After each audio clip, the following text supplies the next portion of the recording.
I admire you so much. You're an amazing guy. Thank you so much. You're an amazing guy. It's so nice to meet you. You're an amazing woman. Well, I'm so glad to be here. Thank you so much for. So this, and I was reading a little bit of this back in my dressing room. Start something that matters. And your name is Blake, but the shoes are TOMS, and I know what this means, but explain why you call them TOMS. Yeah, it's confusing for people because when we started, the idea was, okay, if we can sell a pair of shoes today, we will give away a pair of shoes tomorrow.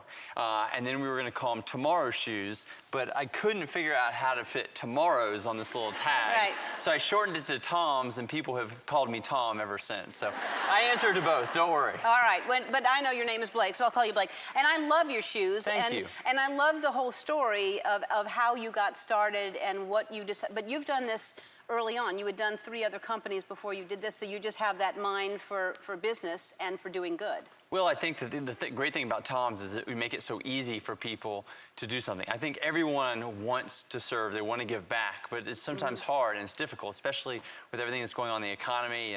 And so we make it easy. You buy a pair of our shoes, we give a pair on your behalf to a child in need, 1 for 1, and we make it really easy. And most are cloth, which I love. Yes. I like that. And they're good looking. And they're comfortable. Yeah. Yeah. And so when did you realize that this would actually work? Because it's one thing to have an idea, and then when did you all of a sudden go, oh, this is actually happening? I'll never forget it. I was in the JFK airport in New York. It was about 5 months after I started. I'd never seen someone wearing TOMS before. You know, friends, family, interns. Right. And I looked down, there's this woman, and she has a red pair of TOMS on. And so I have to ask her, right? And so I said, excuse me, I just love these red shoes that you're wearing. You know, what are they?